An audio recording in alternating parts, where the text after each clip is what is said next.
Ek sien julle. Hier waar julle nou is, 100 jaar van waar ek is. En julle het ook al gesien wat ek gesien het. Wat ek self nie wou glo toe ek dit gesien het nie. 'n Volk gedruk tot die randjie van 'n afgrond. En onder in daardie afgrond 'n vallei van vuur en bloed. Die ou mense vertel dat as jy yster tot die hardste metaal wil smee, jy dit in die vuur tot wit warm verhit. En dan druk jy dit in bloed. Weer en weer. So ook is dit met 'n volk. Ek sien, julle sien. Hulle moet nog.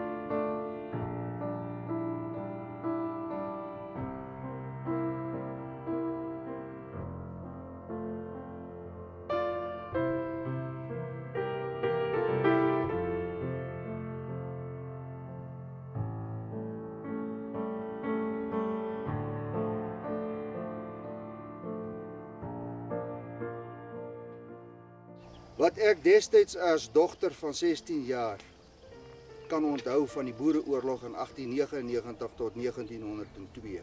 Ons plaas Bloemhoek in die distrik Winburg geleë aan die Sandrivier was 'n tipiese voortrekkerplaas. Die werf met 'n groot wit huis het in 'n diep kloof gelê met hoë kliprande rondom. Baie klowe met pragtige helderfonteine, reuse kareebome en doringbome en ook ou wilgerbome. Die grootste adamsvye en die soetste witvye was in ons tuin. My vader, moeder met 7 kinders en my grootvader het daar stil en rustig gewoon. Op die 14de September 1899 is my grootvader oorlede in die ouderdom van 93 jaar. Nou, ek is Kobie van der Hoeven van die plaas Eureka Wesselsbron. Op hierdie plaas Bloemhoek, dit was eintlik 3 plase gewees, die plaas Bloemhoek, Leliefontein en Klipspruit, het behoort aan die eerste Vroneman wat uit Kaapland weggetrek het, van Breintjieshoogte naby Somerset Oos. Nou hulle het opgetrek onder leiding van 'n ene Meyer. En dit was klein trekke gewees, uiteindelik saamgevloei het in die trek van Piet Retief, waar hulle uiteindelik Natal toe is. Nou, die Vroneman was in die slag van Bloedrivier gewees. Ek het nog 'n geelhout kas. Volgens oorlewering was hy in een van die waans gewees in die slag van Bloedrivier, waarin lopers en die kruit gebeere en gestoor is. En na die slag van Bloedrivier en die Engelse wat Natal geannexeer het, is die Vroneman Vrystaat toe en het hulle op hierdie plaas kom woon. Nou my ouma skryf in hierdie boek, dit is 'n rooi boekie, 'n exercise boek van 51 bladsye in haar eie handskrif. Presies wat in die 3 jaar gebeur het op hierdie plaas terwyl die Boereoorlog aan die gang was. Hulle is nooit gevang nie. Hulle het gevlug weg van die plaas af en dan weer het hulle sporadies teruggekom as daar groter veiligheid was. Toe die Boereoorlog uitbreek, het my ouma se vader op kommando vertrek na Ladysmith. En nadat die gevegte in Natal opgehou het, het hulle teruggekom na die Vrystaat toe en het hy onder generaal De Wet geveg. Nou met sy terugkom skryf my ouma dat die aand aan huis het hy nog vir hulle gesê, ek sien nog kans om die Rooinekke te spook, in aanhalingstekens het sy hier in die boek geskryf. En daar was geen mans meer in hierdie omgewing op die plase oor gewees nie.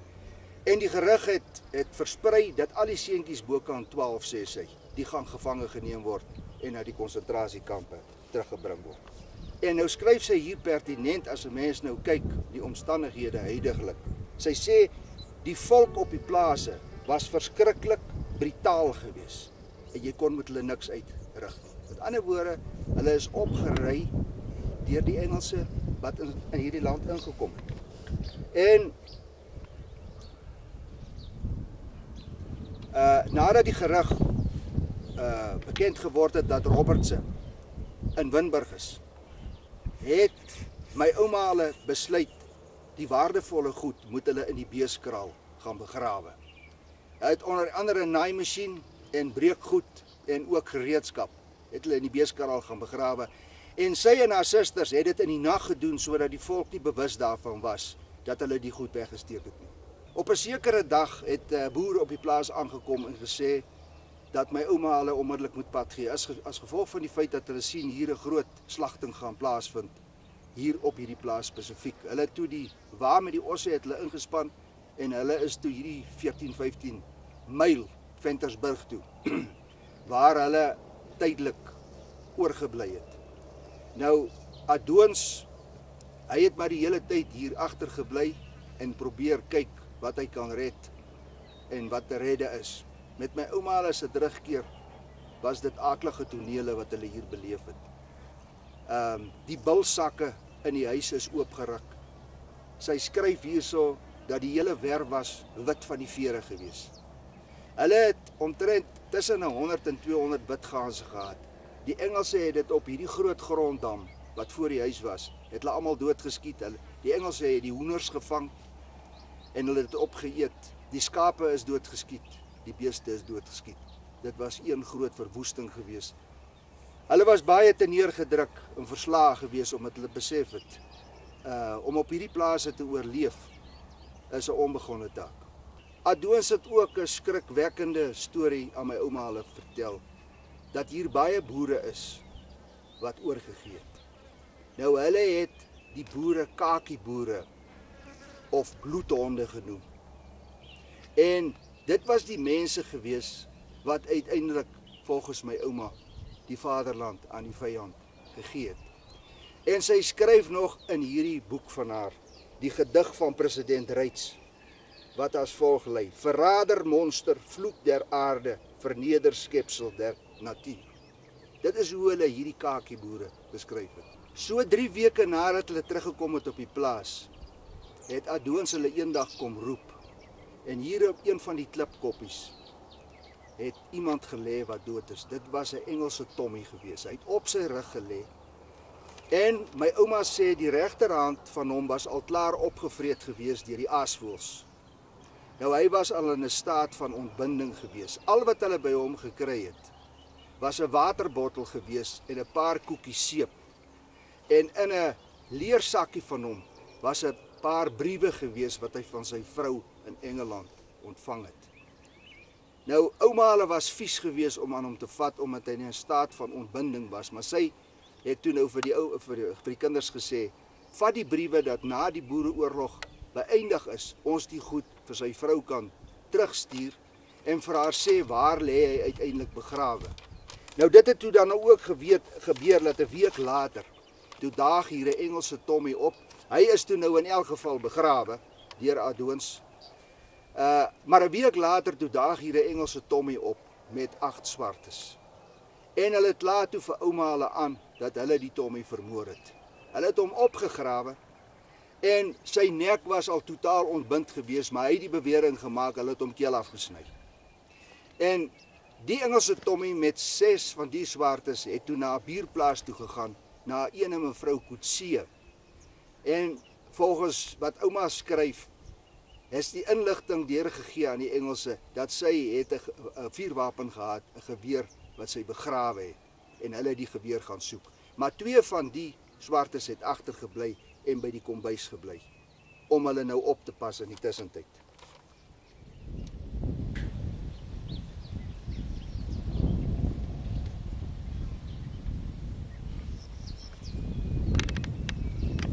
Nou hier staan ons nou op die oomblik in die mirasie van hierdie dubbelverdiepinghuis wat op hierdie plaas gebou was. Daar is die agterdeur waarvan ouma praat wat die 2 swartes gesit het wat hulle geïntimideer het.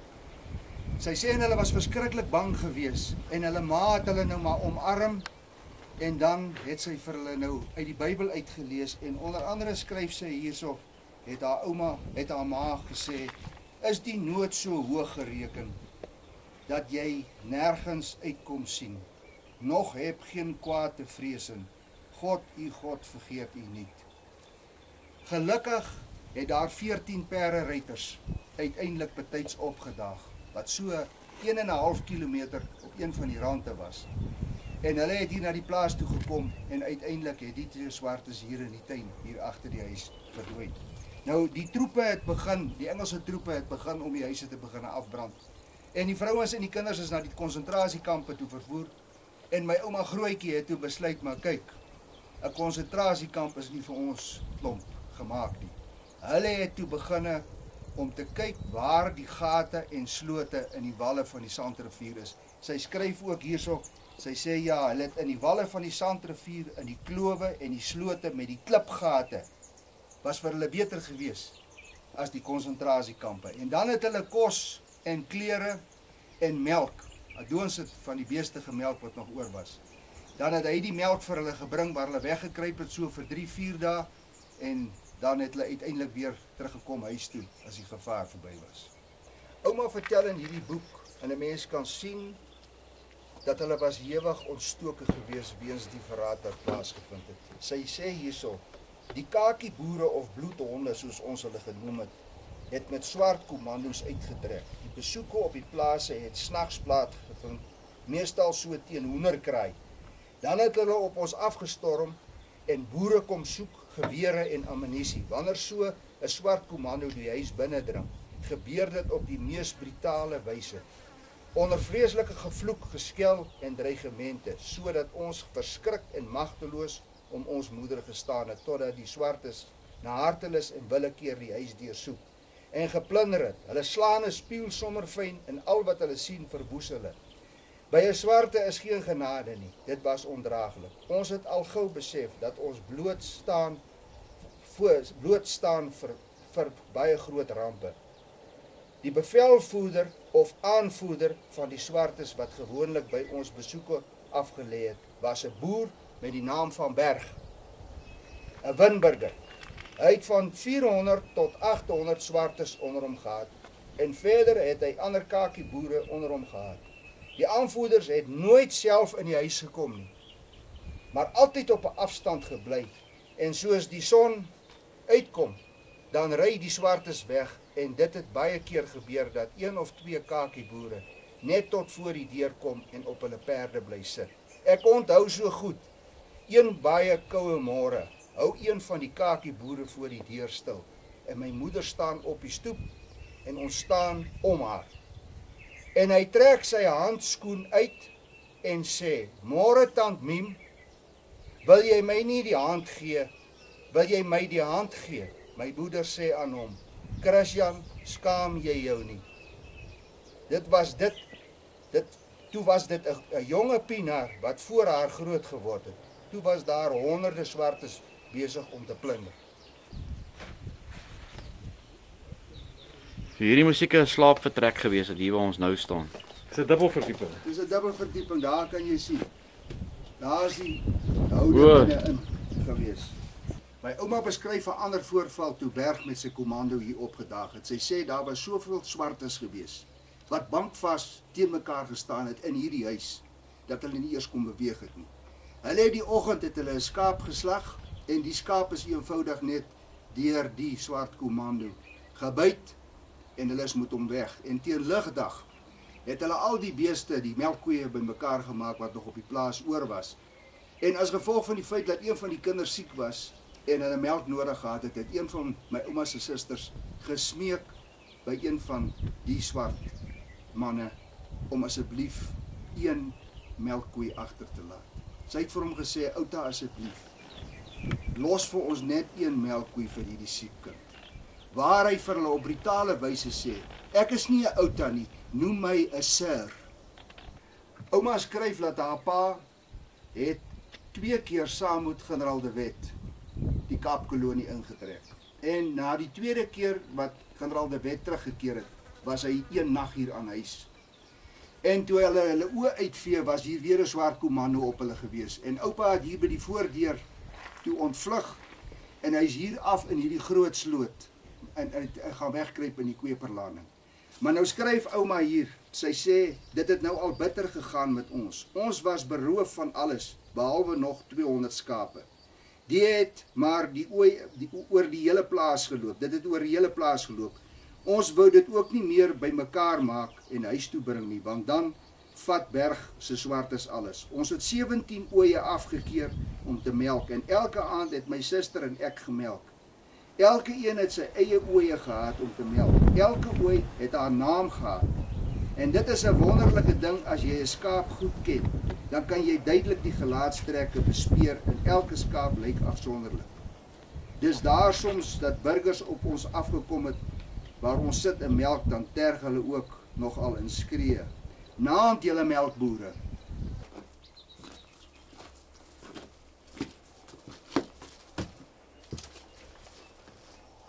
Ouma skryf hier in haar boek, dinge het nou al amper sy hoogtepunt bereik.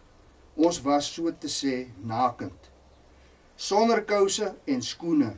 Tone was stikkend gestamp, soos ons baie keer in die nag in die kliprande moes spartel. Al die matrasse se slope was al afgetrek om rokkies vir die kleinspan te maak. Onderklere het ons nie eers aangedink nie, solank as elkeen tog maar sy liggaam kan toemaak. Op skaapvelle het ons geslaap. Een nag het Berg weer uitgetrek en wat daar nog was totaal verwoes met sy swart hordes. Die skape was daardie aand by die huis en toe hulle die ander dag môre sien dat ons skape by die huis lê, skraap hulle almal en ons was so ongelukkig en sê die een aan die ander, waarvan sal ons nou lewe? Nou toestande hier op die plaas was uiteindelik so hardlik geweest dat hulle nie meer kos en klere gehad het nie. En nou skryf ouma in hierdie boek van haar dat hier was nog 'n wa gewees met 2 wiele aan. En haar pa het toe 2 wiele gekry op die naburige plaas wat hulle besluit het hulle gaan nou maar trek. Nou skryf sy, ons het nog 'n stuk wa gehad wat die agterwiele ook van verbrand was. Maar my vader het gou 2 wiele op 'n ander plaas gekry. Daar was toe niks meer om op te pak nie. Net maar ons en dieselfde aand is ons nog weg met die wa sonder tent na Vaalbank op 'n plaas in die distrik Senekal. So wat 70 myl van ons af. Daar was alles afgebrand en verwoes. Maar dit was die mees geskikte plek wat ons kon kry en ons het die Here gedank dat ons verlos was van Berg met sy swart kommandos. Ons was toe 4 families wat op Vaalbank gebly het. Die ander het weer op ander plase plek gekry. Toe ons daar aankom, ek glo dit was die 3de aand, het ons van die verbrande sinkplate geneem en elkeen het 'n skuiling gemaak en maar gaan slaap. Die ander dag môre toe ons opstaan, sien ons daar is 'n groot dam. En die Engelse het daar omtrent 50 sakke koring ingegooi, wat hulle op die plaas in die blindekamer en dek gekry het. Ons het toe dadelik van die koring uitgehaal, droog gemaak en op die koffiemeule gemaal. Toe het ons daar weer brood gehad, maar het dit met ons bitter gegaan. Alles was nou op. Vleis het die burgers daarom altyd vir ons gebring. Sout het ons ook nie meer gehad nie. Dan gooi ons maar as en partykeer as die Engelse waans wegtrek, dan tel ons daar stukkies pere sout op. Dit is soos rooi klippies gelyk. Dan was ons dit skoon en ons stamp dit maar fyn om in die kos te gooi. Koffie het ons gemaak van gebrande koring, mielies, droë perskes of erte. Soetigheid het ons nie geken nie, behalwe as iemand 'n heuningnes raakgeloop het. Vet was nie te skaars nie, maar wel seep. Ons het 'n soort bossie gebrand en met die as seep gekook. Dit het swaar gegaan. Dit neem partymal 2 weke en nog langer voordat die seep klaar is. Ons het op die grond geslaap op gras. Deur die verhaaltjie te vertel, sy sê toe hulle op die plaas kom, het sy en haar sussie uit die dam gaan bad om hulle self skoon te maak. En 'n vet ribbok het daar uitgespring en in 'n bos verstrengel geraak. En die ribbok het hulle gevang en die ribbok het hulle omtrent uitmekaar uitgeskop. Maar hulle het die bok netjies afgeslag en toe het hulle die 2 boude gevat en die 2 boude vir 5 shillings elk verkoop aan die polismanne by die polisiestasie hier naby. Sy sê en met daai geld het hulle begin om vir die dogters weer susrokke te koop. Sy sê want hulle was nakend gewees op die plaas na die Boereoorlog. Sy vertel ook dat uitkoms het gekom toe familie in Cathcart vir hulle uiteindelik klere gestuur het van uit Kaapland uit. Nou, ouma sluit hierdie boekie van haar af en ek dink dit sluit aan by die boek wat MER geskryf het van die dagboek van haar broer Fritz Rotman. Dit was in Oos-Transvaal in die omgewing van Pelgrimsrus wat die kobaltmyne was. Hy skryf in die boek, hy sê ons het nou by die kobaltmyne verbygetrek by 12 plase. Alles is afgebrand. Die klere, die meubelrasie van alles is op hope gegooi en in die brand gesteek. Vrouens en kleinkindertjies trek kaalvoet sonder klere deur hierdie koue winter. En sy inskrywing was op die 26 Junie 1901 en hy sluit die inskrywing af. Hy sê die toestande is so haaklik. En dan gebruik hy hierdie vreeslike woorde. Hy sê God is dood. God slaap. My ouma skryf hier ten slotte. Dit was vir ons hard om na al die smart en lyding ons dierbare onafhanklikheid prys te gee. Ons sou maar nog vertrou dat God op sy tyd iets nuuts sou skep vir ons arme ou boerevolk.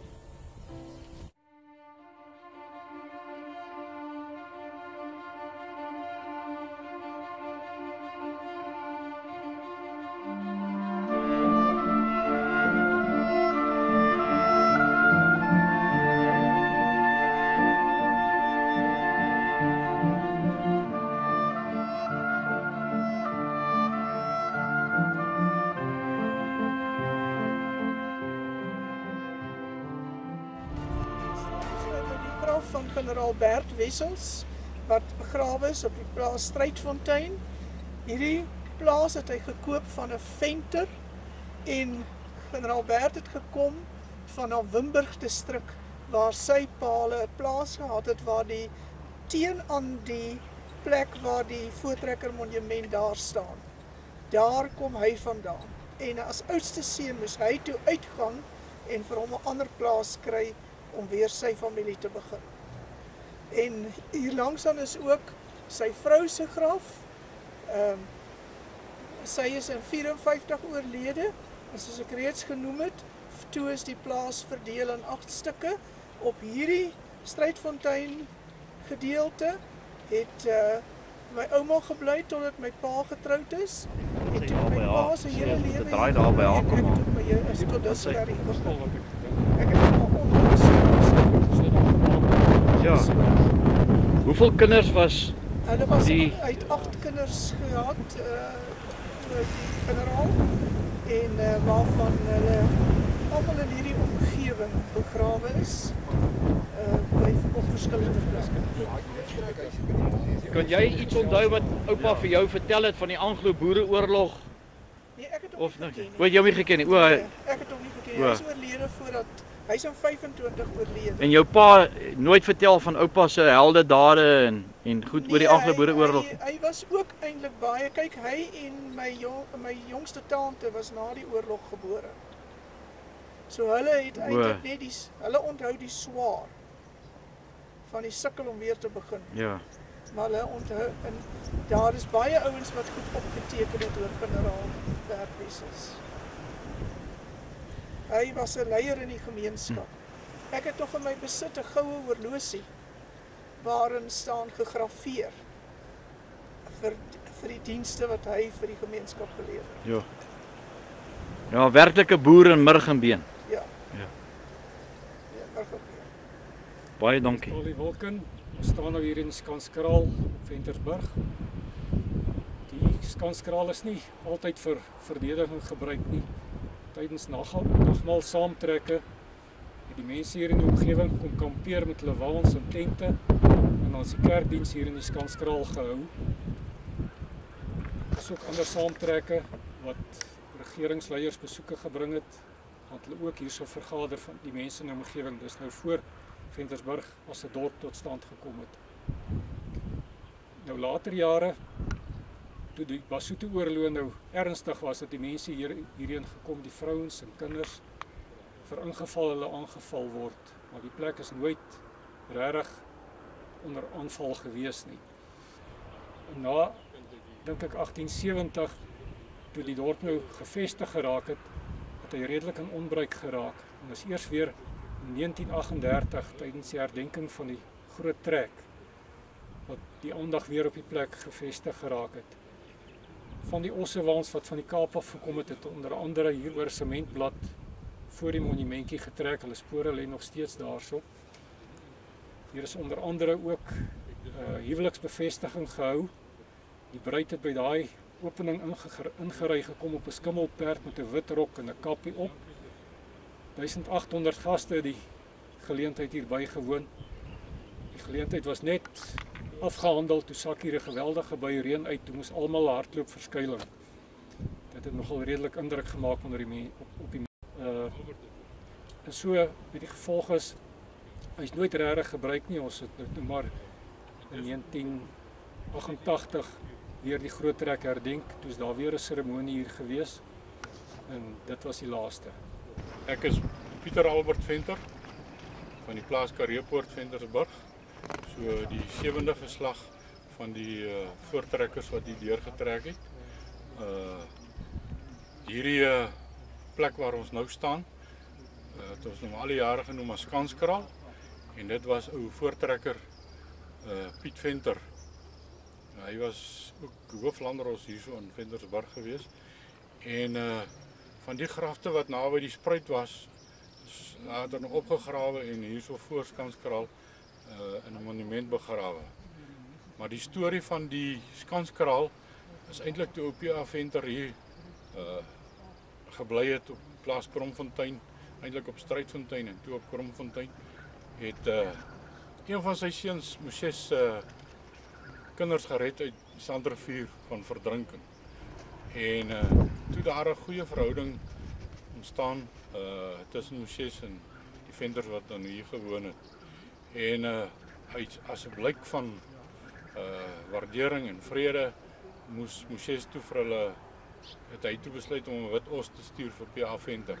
Maar hy het nie op daai stadium 'n wit os gehad nie, toe het hy 'n geel os gestuur. En toe het Moses sy impies gestuur en hulle het ook hier kom help bou aan hierdie kraal. En so het daar in die tyd wat die Venters hierso op Ventersburg en op Kromfontein gebly het, was daar nooit enige probleme tussen Moses en en die boere wat hier gebly het. Dit is maar waar die hele goeie verhouding vandaan gekom het. As gevolg van die red van die kind uit die rivier uit. Later het ons nou hierdie grafte opgegrawe wat hier naby die spruit lê en dit hier kom herbegrawe en dit was 'n groot dag gewees en hier is toe gedenkteken opgesit en toe is al die beendere is in een kus gegooi en dit is toe nou herbegrawe hier en so dit kan enige nou sien waar dit vandaan kom. Hou mense nog enige verrigtinge hier binnekant? Want ek sien, as jy kyk na die monument, daai braas is afgesteel. Ja. Lyk of hy bietjie verniel word.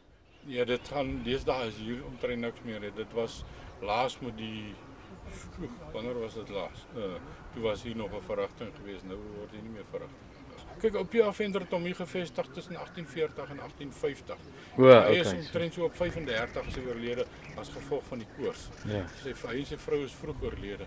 En so dit moet by die 1850, so hierdie moet omtrent so baie naby aan 150 jaar wees. Waar is hulle begrawe? Die P.A. Venter vermoed ons dis hierdie een van hierdie wat hier begrawe is, wat ons uitgegrawe het, hierdie P.A. Venter hier. Maar sy seun, hy het 6 seuns gehad waarvan B.G. Venter. Hy was eintlik die skenker van die plaas Kromfontein as 'n dorp vir Ventersburg. En so het die Gereformeerde Kerk ook uit die ding uitgeontwikkel. Vandat hulle die ding in 1864 die Gereformeerde Kerk gestig het die dorp eers in 1873 as hy is geproklameer as 'n dorp. So dit het als in die Gereformeerde Kerk bewoon en hulle het erwe uitgesit, jy weet. Hulle het byvoorbeeld vir die NG Kerk ook 2 erwe gegee en toe die NG Kerk weer later gevra vir 2 erwe en toe het hulle nog. Maar as dorp is dit eers in 1873 is die dorp eers gestig Ventersburg. En die stigter en die skenker van die plaas Kromfontein was eintlik ou BG Venter, dit was eintlik ou voortrekker Venter se seun. So dis waar eintlik die hele geskiedenis van Ventersburg ontstaan het. En die Venters het saam met Potgieters getrek van onderaf. En hier was baie Venters in hierdie omgewing geweest. Ja, ek wil net ten laaste sê omdat hierdie skanskraal gebou was in daai tyd was nou maar soos die beeste gesteel was en die aanvalle op die voortrekkers. Dit is hoekom Moses bereidwillig was om, hy het geweet hoe werk dit en hy het geweet van die diefstalle en die moorde en boere wat vermoor word, voortrekkers wat vermoor word. En ja, daarom het hy sy iemand gestuur om te kom help bou met die skanskraal. Ja, en niks het verander van daai tyd af tot nou toe nie. Nee, niks het verander. Niks. Hoeveel boere word nie nou tans vermoor? Ja, dis is verskriklik en ons kry niks verander by hulle nie. Nee, ons kry baie swaar. Dit gaan baie moeilik met die boerdery deesdae te hanteer met al hierdie dinge wat om jou gaan. Jy weet, dit gaan nie meer oor net die boer en die droogte en die goed en die insette nie. Dit gaan nou met die oralste rondkyk. Ja.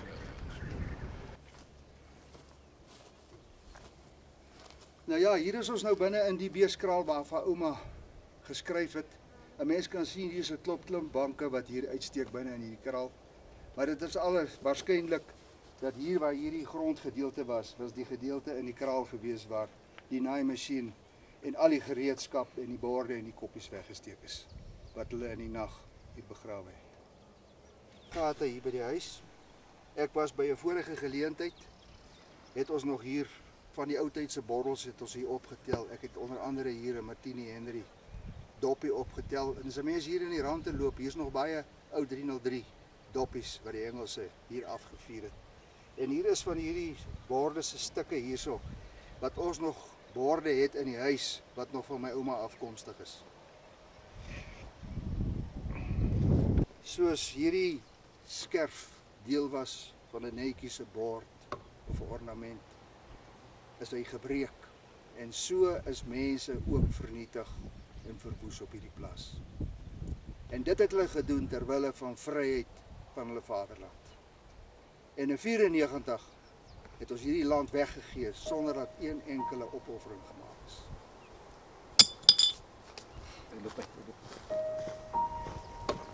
Waar daai ganse goed opgesit is wat hierso hierdie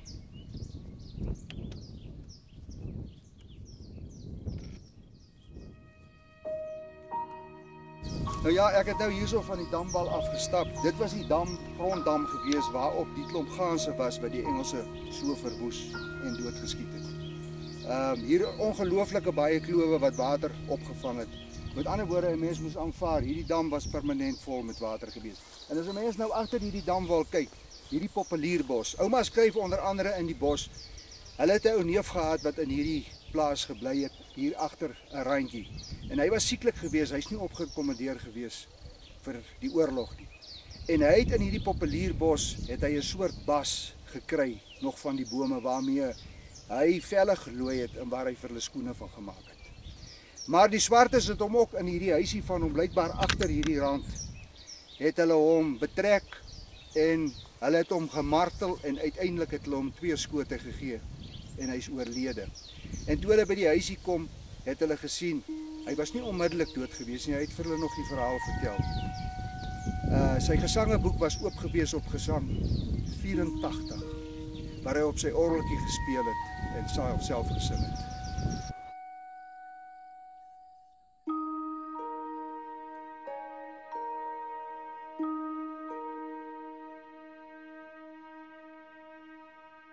Ons staan nou hierso by die plaas se begrafplaas.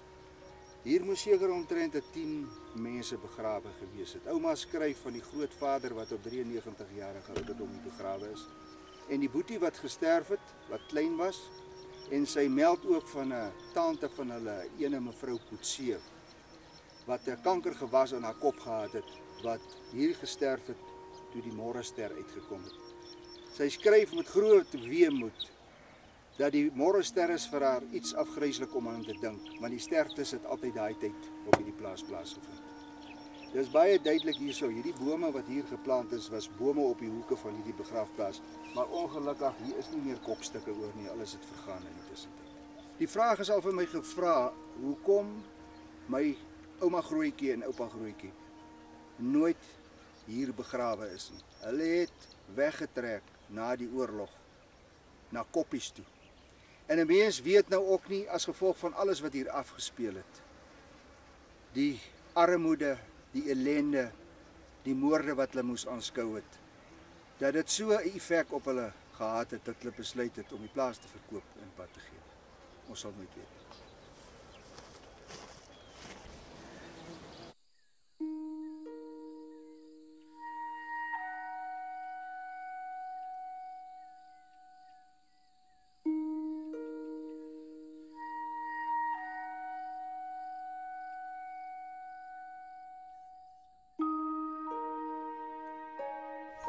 Hier staan ons nou by hierdie vervalle klipmuur aan die een kant van hierdie laagte onderkant, die gronddam. Nou ouma het gesê hier was letterlik honderde vrugtebome gewees, maar mens kan sien aan die oorkant van hierdie laagte is daar 'n ander muur wat nou nog staan om die skape en die beeste uit te hou.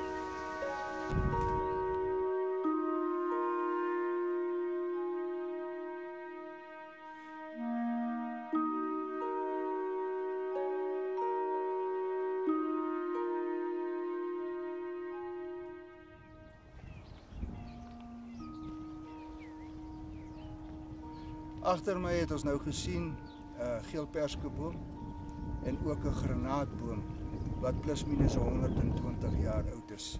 Hier is een van die granate wat nog vir ons van die boom gepluk het. Nou ja, ons neem nou afskeid van hierdie plaas en as 'n mens die ding moet opsom, dan is dit eenvoudig so dat ons volk is vandag 'n verdeelde volk. Nog nooit in die geskiedenis was ons volk so verdeel nie. En die Afrikaner volk kan jy basies in 3 groepe verdeel. Die eerste groep Afrikaners het na 1994 op die vliegtuig geklim en die land verlaat. 'n Tweede groep Afrikaners is die wat redeneer wat sê, maar ons moet hierdie stelsel maak werk. Ons kan sien dat hierdie stelsel is besig om sigbaar in duie te stort. En ongelukkig is dit die oorgrote meerderheid van Afrikaners wat vandag so redeneer. Daar's 'n klein groepie Afrikaners wat nog staan en wat sê, hierdie land is ons land. Ons het niks om verskoning te vra dat ons hierdie land het en dat ons dit op 'n regmatige wyse verkry het. Ons moet een ding vandag hier besef.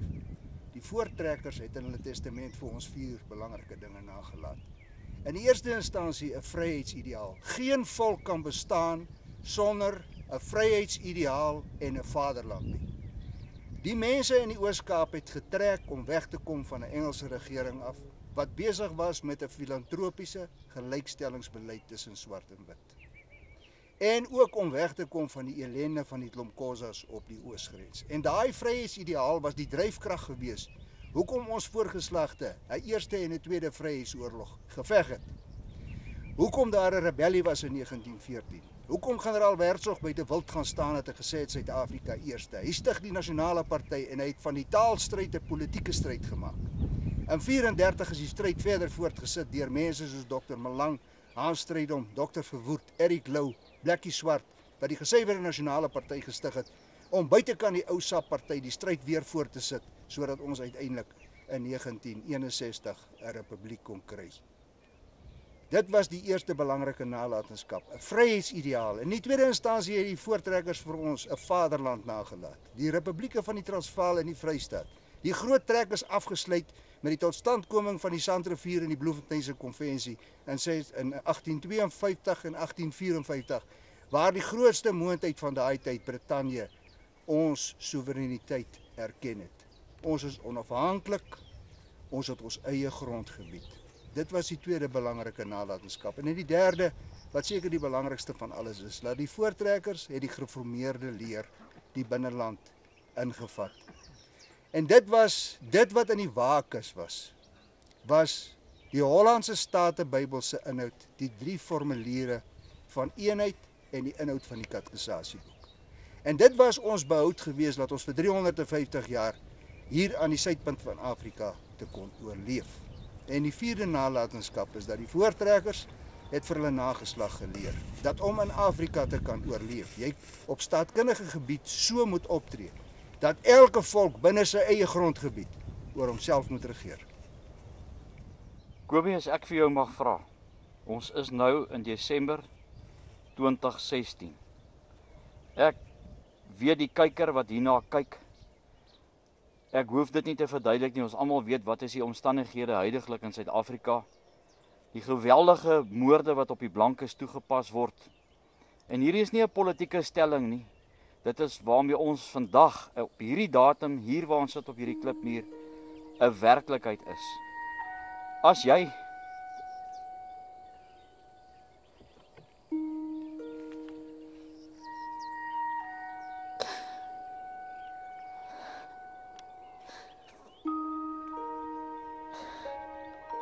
vir die boerevolk 'n boodskap kan gee, wat is dit wat jy vir hulle sal sê? Wel, die feit bly vir my staan, Aristoteles wat 2 eeue voor Christus geleef het, het gesê dat die geskiedenis van 'n volk die herhaal homself na 'n sekere tyd. Omdat die volkere van die wêreld nie wil leer uit die politieke lesse van die verlede uit nie. En dit wat plus minus 175 jaar gelede plaasgevind het, is feitelik vandag identies besig om homself te herhaal. In die eerste instansie die oorsake van die groot trek. As ons daarna gaan kyk, daai mense op die oosgrens, hulle lewens en hulle eiendom was in gevaar gewees. En in die jaar voor die uitbreek of die totstandkoming in die begin van die groot trek, was daar 460 plaasaanvalle gewees en 23 plaasmoorde. Dit is presies dieselfde wat vandag gebeur. In die tweede instansie het hulle gesit met 'n regering aan die Kaap wat besig was om 'n weifelende filantropiese gelykstellingsbeleid tussen swart en wit toe te pas. En ons voorouers het 'n verset daarteen gekom omdat hulle geglo het aan die verskeidenheidsbegrip in die skepping. Daar's 'n verskil tussen swart en wit, daar's 'n verskil tussen wit en geel, daar's 'n verskil tussen geel en bruin. Daar's 'n verskil tussen plant en plant enerzijds en daar's 'n verskil tussen dier en dier anderzijds. En dis nie iets wat uit die lug uitval nie. Dit staan alles opgeteken in Genesis 1, waar God gesê het, en hy het dit 10 keer daar gesê. Hy het geskei en onderskei tussen die goed wat hy geskep het, en 2 keer het God gesê, dit is alles goed. Toe hy geskep het, het hy geskei en hy het onderskei. Hy het nie na 10 of 1000 jaar oorgeskape nie, want hy het volmaak geskape, het hy gesê. So, dit was die tweede ding. In die derde instansie was dit die finansiële faktore gewees. Ons moet net aanvaar dat in 1834 het die 6de Xhosa-oorlog plaasgevind. 15.000 Xhosa het oor die grens gekom. Alles is verwoes. Dit was 161.000 skape, 109.000 beeste en 5.700 perde wat geroof is. En verder daarby die vrystelling van die slawe waardeur hulle miljoene riksdalers verloor het. In die vierde instansie was dit die Kaapse Kerk, wat die voorloper was van die NG Kerk gewees, wat die baanvloek oor die groot trek uitgespreek het. Die mense wat in afsondering wou gaan leef, hulle het vir hulle gesê, ons weier om julle die sakramente, die heilige doop en die nagmaal te bedien. En daardie predikante van daai tyd was staatsamptenare gewees en daar is vir hulle gesê, as julle meedoen aan hierdie trek, gaan julle al julle finansiële voordele gaan julle verloor. En in die laaste instansie, die Hollandse taal is vervang met die Engelse taal en in die tweede instansie die landroste en die heemrade is vervang met Engelse magistrate. So die oorsake van die groot trek is presies van toepassing op dit wat ons vandag mee sit. En wat die groot trek self betref, daai mense het getrek die binneland in en die binneland was woes en leeg gewees. 10 jaar voor die ontstaan van die groot trek het die Difakana uitgebreek, die uitdelgingsoorloë van Tshaka en Silkaats. Hier was nie mense in die binneland gewees nie. Hier was enkele swart groepies mense gewees omdat hulle gevlug het vir Moslikaats en ook vir Tshaka. En die voortrekkers het hier ingetrek omdat God hierdie ruimte vir hulle geskep het. Vandag sit ons met 'n tweede groot trek. 100.000 Afrikaner kinders wat na matriek is hulle op die vliegtuig, hulle gaan werk oor see.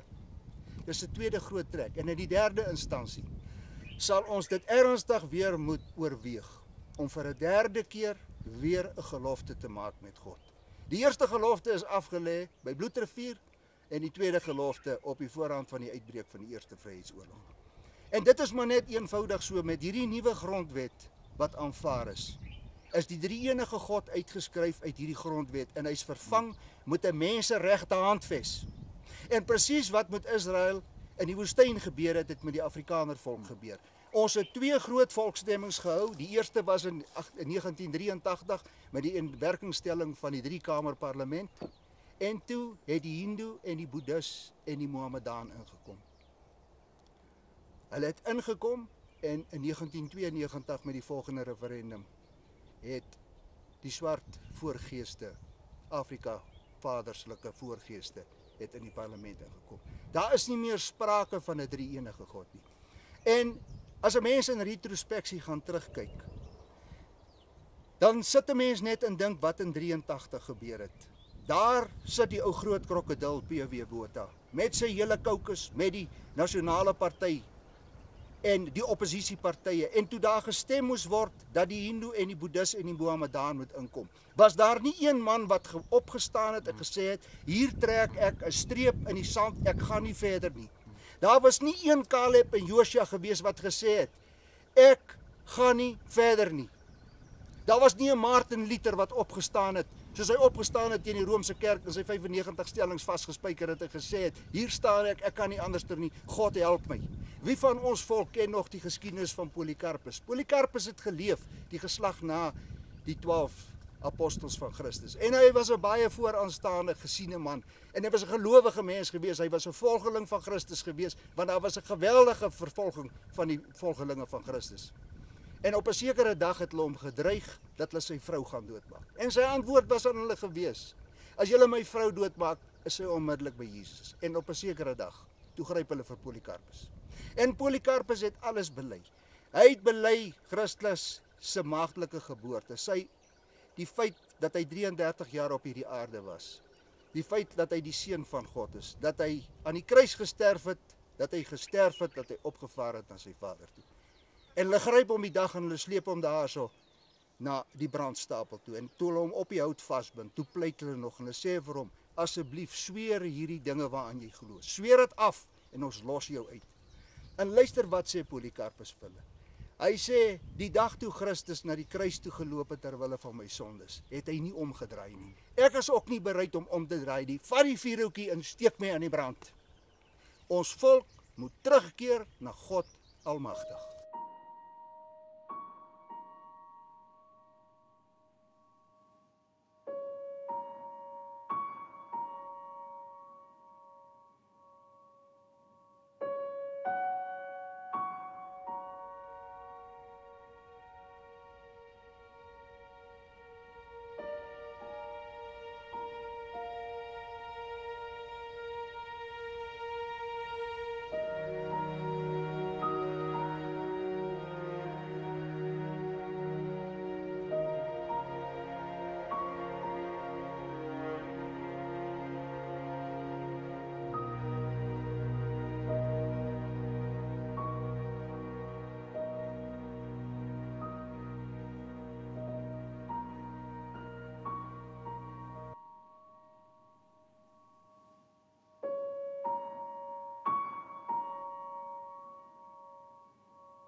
My naam is Alida van Wyk en ek bly al meer as 50 jaar in Ventersburg, maar ek is orgeliste van die kerk van 1994 af. Ons is 'n klein gemeente en maar dis 'n pragtige orgel. Waar het jy groot geword? In Marble Hall. In Marble Hall. Ja. Nou hoe het jy hier opgeëindig? Ek is getroud met Dolf van Wyk. Ja. Hy was 'n boer in die distrik en ons het al die jare hier gebly. Wow, okay. En jy sê in 94 is dit die eerste keer dat jy op hierdie orgel gespeel het. Ja. En hoe het dit gevoel daai dag? Ek is baie bang want ek is nie geleerd nie. Ek speel op gehoor en dit was bietjie skrikwekkend. Maar dit is 'n belewenis. Dit is baie lekker geweest. Hoorie maar daar's niks fout nie, hoor. Jy speel pragtig. O, Ja. dankie. Nee, baie dankie vir die mooi musiek. Dankie. Ek is Wessel Badenhorst, ek boer in die distrik en ek is lidmaat hier by die Gereformeerde Kerk Ventersburg. Die geskiedenis van die dorp het baie te doen met Ventersburg. Met die Gereformeerde gemeente hier. Want dit is interessant dat baie dorpe in ons land het ontstaan waar daar eers 'n kerk was. In teenstelling met baie ander redes, byvoorbeeld ons buurdorpie Henneman was 'n spoorweghalte met die naam Ventersburg Road. En daarom of Ventersburgweg in Hollands gewees. En daaruit het die dorpie Henneman later ontstaan. Of die myndorpe het as gevolg van die myne ontstaan, of Sasol en Sekunda as gevolg van nywerhede. En so het Ventersburg ontstaan as gevolg van die kerk wat hier was. Die Gereformeerde Kerk hier is gestig in 1864, die 24ste September, op die plaas Vaalbank van sekere Steyn, hier teen Sanderveer. Maar die eienaar van Kromfontein, waar die dorp Ventersburg is, was P.A. Venter en later sy seun B.G. Venter. Toe het die kerk hier op Kromfontein ontstaan in 1864. Die kerkraad het toe nou eintlik half as dorpsraad ook opgetree. Hulle het erwe uitgemeet, strate uitgemeet, sodat die eerste klompie jare van die dorp was die kerkraad eintlik maar die dorpsraad ook gewees. Dit was nou lekker. Ja, so hulle het erwe verkoop en so en toe in 1873 is die dorp toe erken deur die Vrystaatse regering. So die kerk is so 9 jaar ouer as die dorp. Is interessant, die straat hier om die kerk in die ouste deel van die dorp het ook typiese name uit die geskiedenis van die Gereformeerde Kerk. So Swartstraat, Cachetstraat, Postmastraat,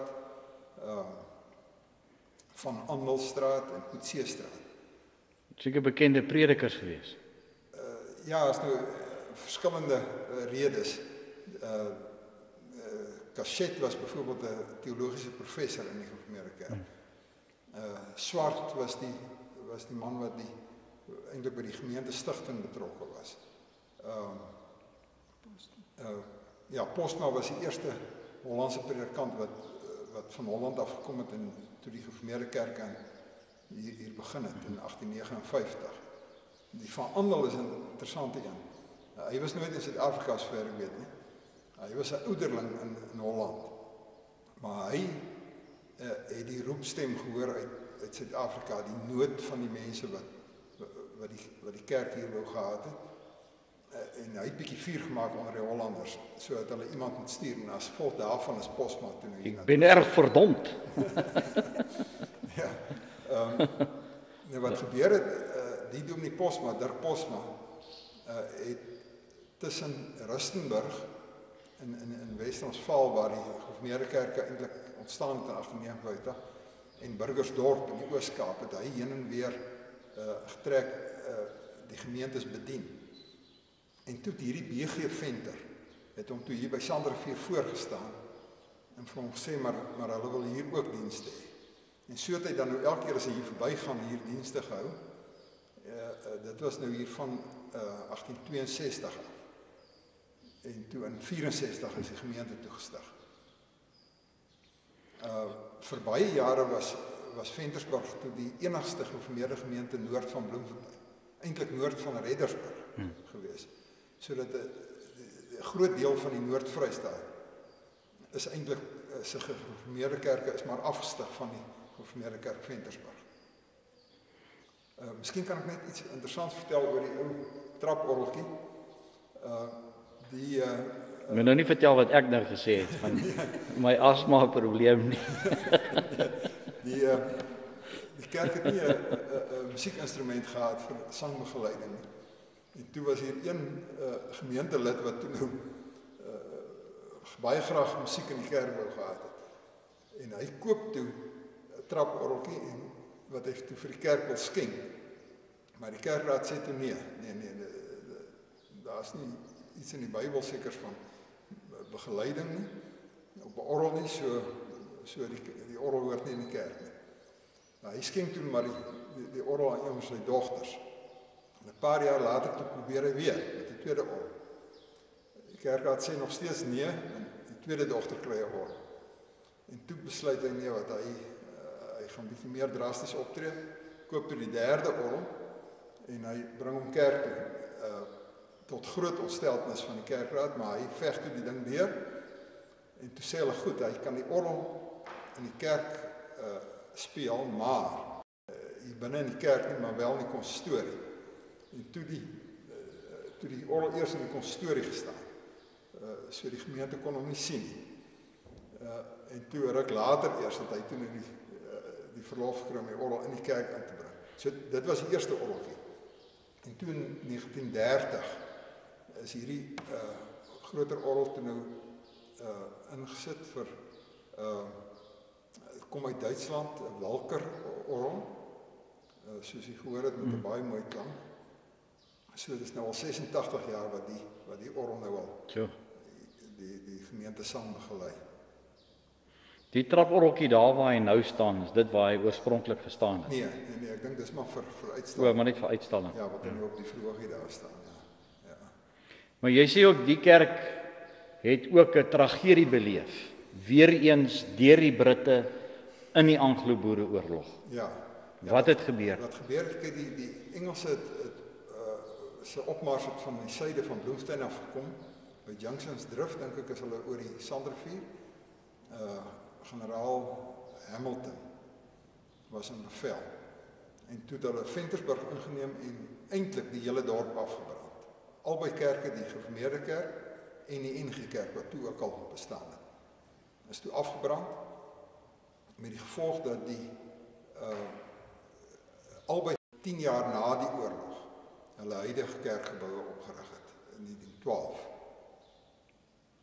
Weet jy of hier 'n konsentrasiekamp hierso was? Hier in die dorp of iets? Sover ek weet nie. Kroonstad en Winburg het kampe gehad. Ja. So die kerk is heeltemal afgebrand, maar hy het 'n bietjie mirasie gestaan. Ja, hulle het eers probeer om die bouval weer te herstel. Hy is toe weer gebruik, maar die mure was gekraak van die hitte, lyk my, so dat op die ouend besluit hulle breek maar alles af en bou die gebou oor. Hoe oud is die kerkie nou? 1912, so dis oor 100 jaar. Ja, dis 104 jaar, terwyl die gemeente 152 jaar oud is. Sjoe, dit is 'n lang tydperk. Ja. Interessant het hulle nogal by die Britte wat toe nou in beheer was in Suid-Afrika na die oorlog, eis van skadevergoeding aangesit. En die reuse bedrag van 36 pond is toegestaan. My magtig. Ja. Daarmee het hulle kandelare gekoop vir die. En vandag se tyd kan jy eintlik net 'n brood en 'n Coke koop met daai geld. Ja. Maar die kerk in 1912 het, ek kan nie presies 'n bedrag onthou nie, maar is 1100 pond gekos. 1100 pond. So die kandelare wat hierso hang, het hulle nou met daai geld gekoop. Ek weet nie of dit hierdie is nie. Nee, want ons stuur ons dit terug vir Victoria. Ja. Nee, so met ander woorde, die dorp Ventersburg se geskiedenis het eintlik nou maar 'n noue band met die geskiedenis van die gereformeerde kerk Ventersburg. Ja. Hoeveel mense is hier nog in die kerk? Min of meer. Ek kyk dit wissel maar. Hoeveel? So 50. So 50. Ja. As ek nou vir jou mag vra, nê. As jy nou 'n kans het wat jy nou het en as jy dit nou nie doen nie, daar's geen druk op jou om dit te doen nie. En jy wil nou vir die boerevolk, terwyl ons nou vandag hierso staan in hierdie kerk, 'n boodskap stuur. Almal weet wat is die toedrag van sake in Suid-Afrika nou, ons is Desember 2016. Watse boodskap sal jy vir hulle stuur? Ja, ek dink wat jy self net nog gesê het, is geweldig belangrik dat ons hoop is eintlik maar net by die evangelie, net by die geloof in die drie enige God. Menslik gesproke lyk dit nie goed nie. Maar dit beteken nie dat ons nie 'n verantwoordelikheid het nie, nee. Die ou Latynse spreek ora et labora is seker van toepassing, bid en werk. Met ander woorde, vertrou op die Here, maar doen ons plig, nee. Ja, doen Die jou ou deel. boere het 'n interessante variasie daarvan gehad, nee. Gesê, bid, maar hou jou kruit droog. Ja. Dis 'n fantastiese gesegde daai. Ja, bid maar hou jou kruit droog. Hoor julle dit? Die feeste hierso. Ja, alle jare nog. So nou wanneer nooi julle my nou uit om hier nou te kom 'n bietjie te kom praat hierso. Ja. Nee, goed, baie dankie. Dit was vir my 'n voorreg geweest. En dankie ook vir die mooi musiek. Ek gaan definitief van dit gebruik op hierdie dokumentêr. Baie dankie. Dankie Wessel. Ja, en gaaf, seker.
Ons is nou op die plaas Cornelius Dam in die Ventersburg distrik. Ons staan hier by die familiekerkhof van die Potgieters wat destyds die grond het aan hulle behoort. Die Philip Potgieter wat hier begrawe is by Doringberg deur die Swart Komando vermoor. Hy en 3 ander lede van sy komando is oorval en al 3 is koelbloedig vermoor. En toe sy lijk nou hierheen gebring en hy is toe nou hier begrawe op die plaas.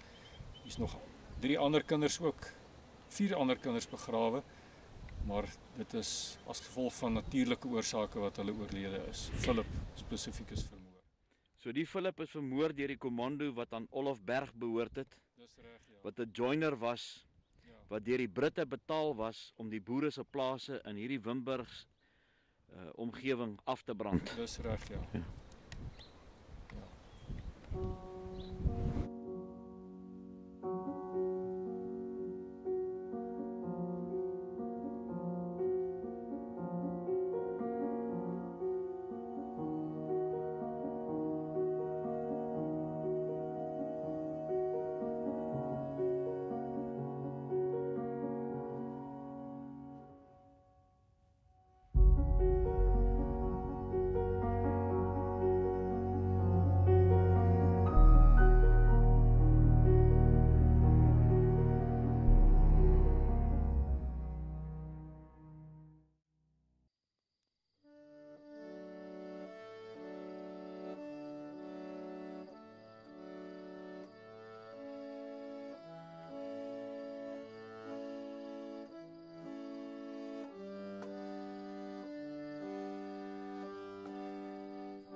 Nou ja, dis 'n meneer Jan van Wyk, hy is intussen oorlede. Hy was 'n verslaggewer gewees hier in ons dorp.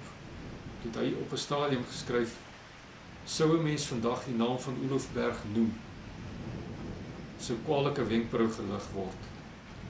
Daar kan daar aan brandewyn gedink word, maar in die Anglo-Boereoorlog was kaptein Olofberg 'n baie gehate man onder die boere."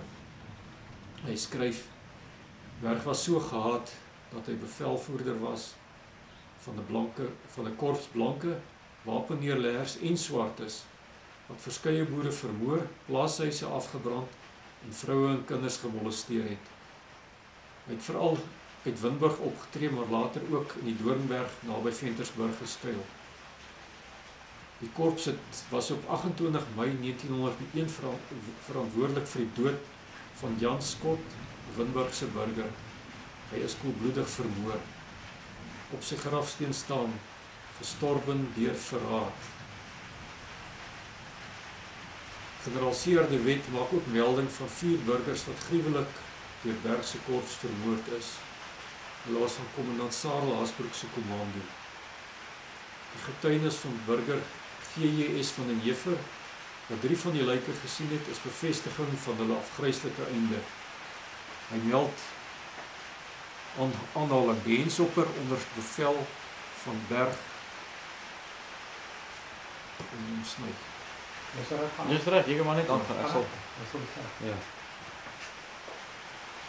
Hy meld dat die Hensoppers onder bevel van Berg, die kommando van Haasbroek by Doornberg, ongeveer 48 km noordoos van Windburg, in September 1901 omsingel het. Ene potgieter, Philip Potgieter se hele kop was oopgeslaan. Ampie Botha is doodgeslaan en sy arms was fyn geslaan, natuurlik soos hy gekeer het. Toe is hy verder met 1 Martini Henry Kool by sy linker oog ingeskiet. Maar jy kan sien dat hulle die geweer teen hom vasgedruk het, soos die kruit hom gebrand het, en dat hy nog 1 skoot deur sy maag ook gehad het. Ampie van Skalkwyk, die 2 Ampies was neefs, het 1 skoot deur sy kop gehad, en dan het hy 5 skote op sy hart en in 1 ronde kring gehad. Dit het duidelik gewys dat die geweersteen hom vasgedruk was, want ons het nog die pluisies uitgehaal. De Wet wou die moorde wreek. Hy het 'n aanval op Bakerle in die omgewing van Bethlehem beplan. Hy het egter voor 3 verenigde kolonnes te staan gekom en was verplig om die aanval af te las. Later in Desember het die burgers van Haasbroek 18 van Berg se swartes gevang en sonder meer tereggestel. Volgens vertellings is Berg in die Kaapkolonie gebore. Hy kon hom nie met die ideaal van die Vrystaaters en Transvaalers vereenselwig nie. Dit het by die Britse magte aangesluit en teen betaling vir hulle geveg. Na die oorlog het hy na sy plaas teruggekeer. Sy medeboere was hom baie vyandig gesind. Op jakkalsjagtogte het hy glo altyd eenkant gery en verkieslik heel agter. Om een of ander rede het hy altyd 'n wit helmet gedra. Hoekom sal ek nie weet nie, want ons het eintlik 'n beter teken gewees. Ja. Hy het glo in 'n rondawel gebly, uit vrees vir sy lewe was sy gelaaide revolver altyd byderhand. Op 'n dag na die oorlog het hy te perd op die plaas van Wyle Dr. NTS Vogel se ma aangekom. Sy het hom met 'n "hoe durf jy op my plaas kom" van die perd afgeruk en goed met die tong geroskam. Berg is later aan keelkanker dood in Ventersburg begrawe.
Ons is hier by Allemanskraal vakansieoord.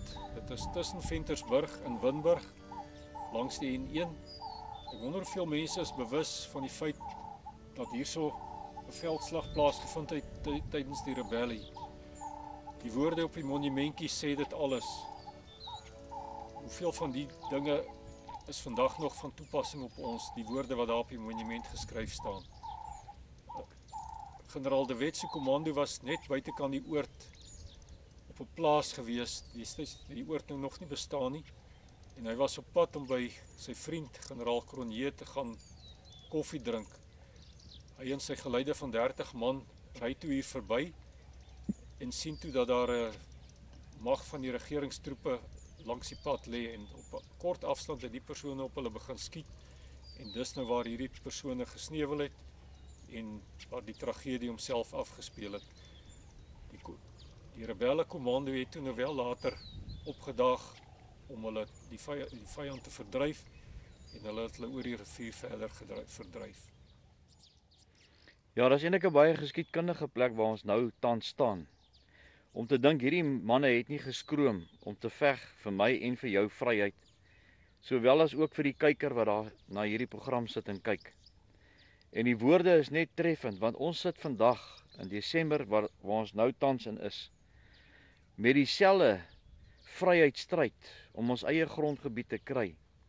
En as ons nie op gaan staan vir ons vryheid nie, presies die woorde wat MP van Wyk Lou daar sê, dit is nie eers gevaarlik dat 'n rebellie misluk nie. Wat gevaarlik is dat 'n hele geslag sonder protes sal verbygaan. Ek sê nie ja, vat jou wapen op en gaan veg nou nie. Ons weet nie wat ons Hemelse Vader vir ons inhou nie. Maar hierdie ouens het nie geskroom nie. Laat dit vir ons 'n les wees. Nee, vir die toekoms ook. Dat hulle net sulke doodgewone mense soos ek en jy was, Tally. Maar hulle het geglo in hulle God, hulle het geglo in hulle land, en hulle het geglo in hulle vryheid. Ja, en hulle saak was reg. Ja. Hulle wou nie 'n vreemde land gaan roof nie. Dis waaroor. Ja, en hulle het hiernatoe gekom. Ons voorgeslagte het hiernatoe gekom, nee, om 'n bestaan te maak. Net soos enige volk sy reg gegeen moet word om 'n bestaan te maak. Ons het niemand se grond kom steel hierson nie. Daai nonsens moet gestop word. Nee, ons het kaart en transport vir ons plase in hierdie land. My naam is Louis Shadina. Ek bly in Welkom. Ek het 'n geweldige groot belangstelling in ou geskiedenis en in besonder geskiedenis van ons omgewing.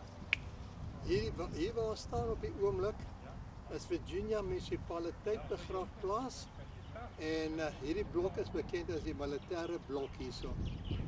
Waar ons net direk agter my is die manne wat gesneuwel het met die rebellie van 1914. Dit is toe generaal de Wet hier by Virginia Siding deur die spoorlyn gebreek het op vlug, waar hy later van jare by Waterbury naby die Molopo rivier gevang is. 'n Bietjie laer af is die grafte van ons jong manne wat in die Bosoorlog gesneuwel het, en direk agter hulle is die gedenkmeld van hierdie wêreld. Aan heidaglik op die perron van Virginia Siding van omtrent wat hier gebou is ongeveer 1892, 1893. Hierdie spoorlyn het in 1891 is 'n besluit in Bloemfontein gemaak om die spoor te bou. Op daai stadium was dan nie duidelikheid of die spoor in die huidige posisie sou gehad het, of hy meer na die Oos-Vrystaat toe gegaan het en dan daarna na die ZAR se kant toe. Hou in gedagte dat hierdie spoorlyn kom van Port Elizabeth hawe af. En die spoorlyn van Oos-London hawe koppel aan hierdie spoorlyn hiernatoe. Die ander spoorlyn was van Kaapstad af Kimberley toe, en dan het dit gegaan wat ons vandag nou ken na Zimbabwe. Daardie jare was dit Rhodesia toe. Daar was 'n spoorlyn wat gekom het van Durban af, wat ook na die ZAR toe gegaan het. Ons moet in gedagte hou, die goud is geontdek daai tyd in die ZAR en dit het geweldig baie mense gelok en baie geld is daar gegenereer. President Paul Kruger het op sy eie 'n spoorlyn van Lorenzo Marx af, wat ons vandag ken as Maputo, terug na Transvaal toe, ook gebou. En die mense, die goudmynmense, het die spoorlyn gebou van Springs na Randfontein toe, en van Johannesburg af Pretoria toe. By die bou van hierdie spoorlyn tot by Viljoensdrift, dit is nou op die grens van die Vrystaat, moes hulle eers wag vir die spoorlyn om van Transvaalse kant af te kom. En toe die twee spoorlyne so by mekaar kom, vind hulle dat hierdie een 5 voet hoër was as die elevasie van daai een. So die ingenieurs van die tyd moes weer gekom het en hierdie een laat sak, hierdie 'n bietjie te lig, koneksie te maak. So het ons spoorlyn hier gegaan na die Witwatersrand toe. Die Kimberley lyn is later van jare gekoppel aan Bloemfontein. So eers baie later so. Hierdie lyn kom van Port Elizabeth af met 'n aansluiting van Oos-London hawe af. Hier het toe ontstaan of het 'n begin 'n skool wat genoem is Virginia Rail School. Daar's 'n poskantoor wat as die hele manne nou sal wys, die oorblyfsels daarvan. Dit was bekend as die Virginia Rail Post Office. En toe het daar ook 'n polisiestasie gekom wat bekend was as die Virginia Rail Police Station. Nou, in die Anglo-Boereoorlog is daar 2 insidente waar hierdie gedeelte groot geskiedenis gemaak het.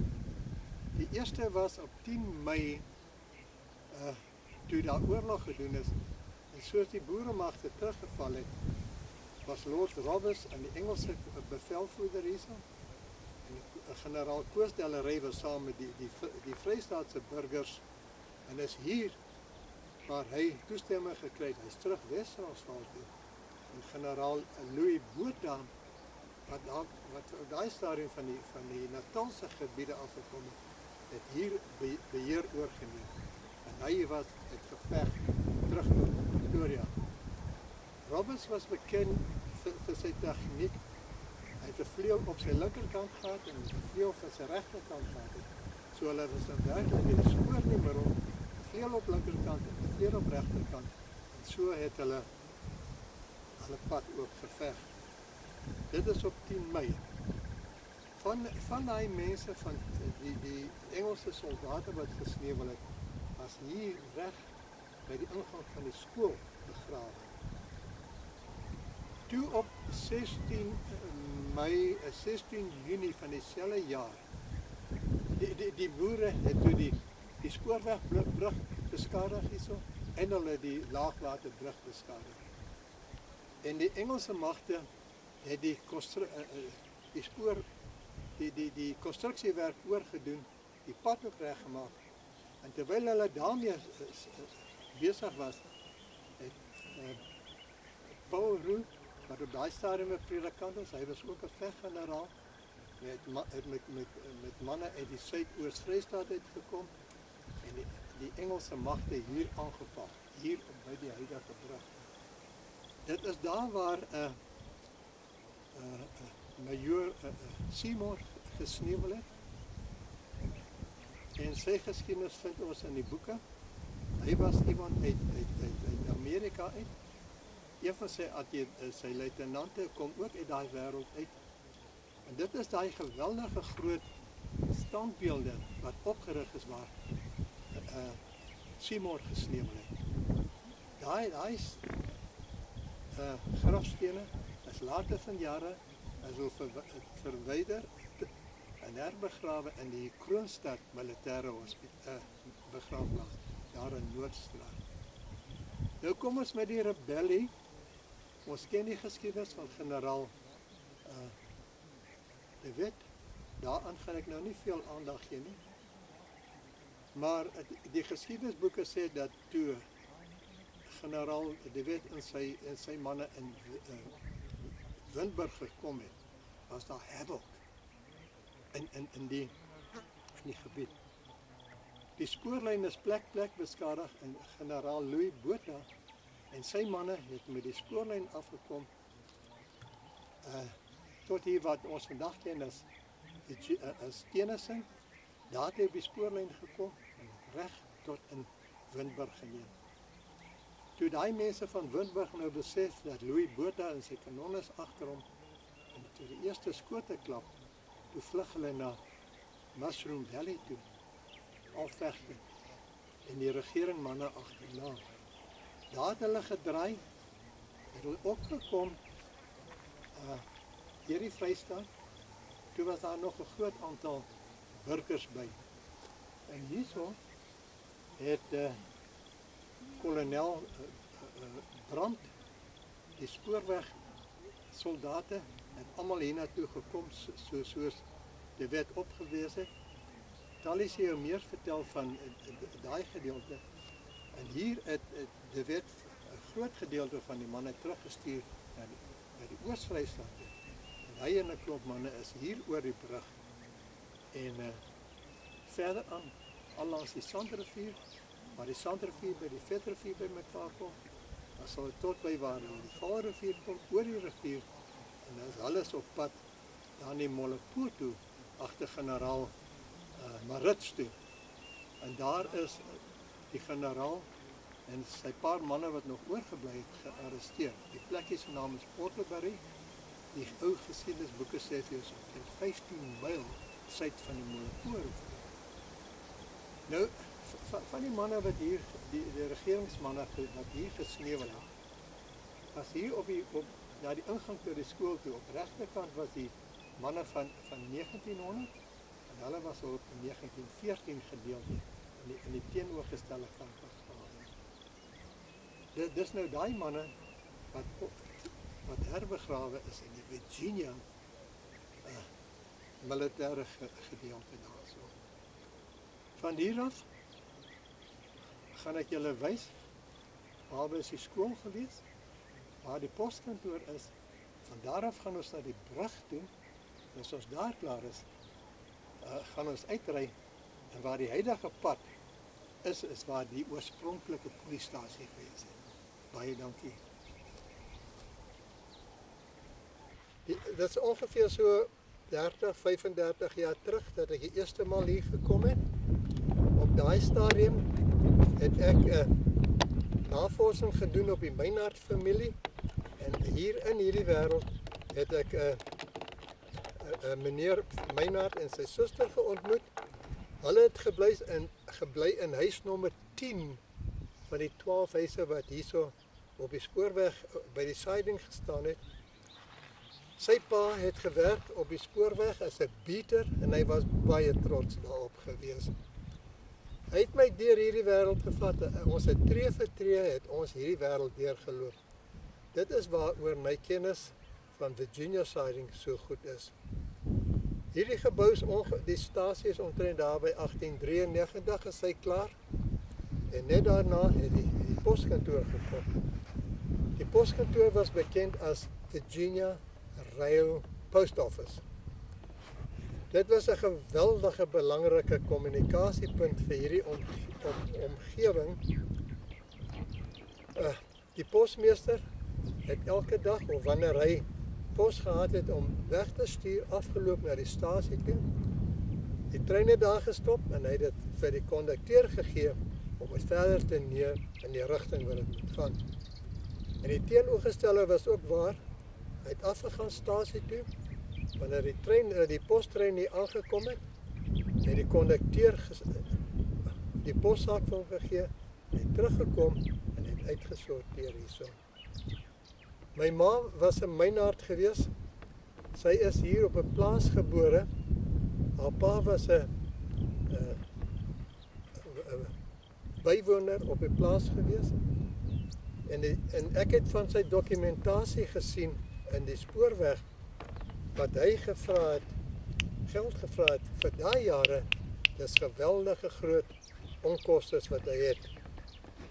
Die ouma was 'n nooi iemand gewees en sy is getroud met 'n met 'n Liebenberg. En Liebenberg se eerste vrou is oorlede en haar kinders was ouer gewees as wat die nuwe bruid gewees het. Dit is waar my belangstelling die eerste maal in Virginia Siding gekom het. Nou toe ons die afkom, sien ek hier's nog 2 geboue wat al besig is om af te breek. Dit is nie my keuse nie.